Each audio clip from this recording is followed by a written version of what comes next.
8 ingin menyampaikan laporan hasil observasi tentang pembuatan gerabah di Desa Rendang, Kecamatan Malu, Kabupaten Gunung.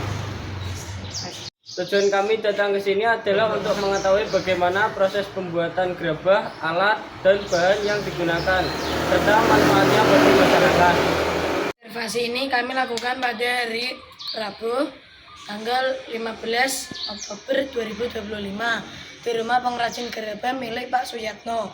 Di sini kami bisa melihat langsung cara pembuatan gerabah dari awal sampai akhir.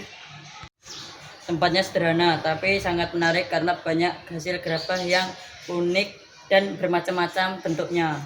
Bahan-bahan yang akan kita digunakan ada tanah liat, air, pewarna alami, dan pelapis atau glasir.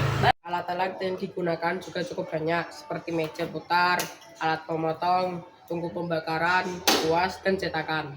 Prosesnya cukup panjang loh, dimulai dari mengambil dan mengolah tanah liat, lalu dibentuk menggunakan meja putar, setelah itu dikeringkan di bawah sinar matahari. Setelah kering, gerabah dibakar di dalam tungku selama beberapa jam, barulah diberi warna dan lapisan supaya lebih mengkilap dan menarik. Pembuatan gerabah tidak hanya menghasilkan barang yang berguna, tetapi membantu meningkatkan ekonomi masyarakat. Selain itu, kegiatan ini juga mengajarkan kita tentang kesabaran, ketekunan, dan kreativitas. Kami juga belajar pentingnya melestarikan tradisi lokal seperti gerabah agar tidak hilang di telan zaman. Memang sederhana, tapi punya nilai seni yang tinggi. Hasil observasi kami dapat disimpulkan bahwa membuat gerabah membutuhkan ketelitian dan waktu yang cukup lama.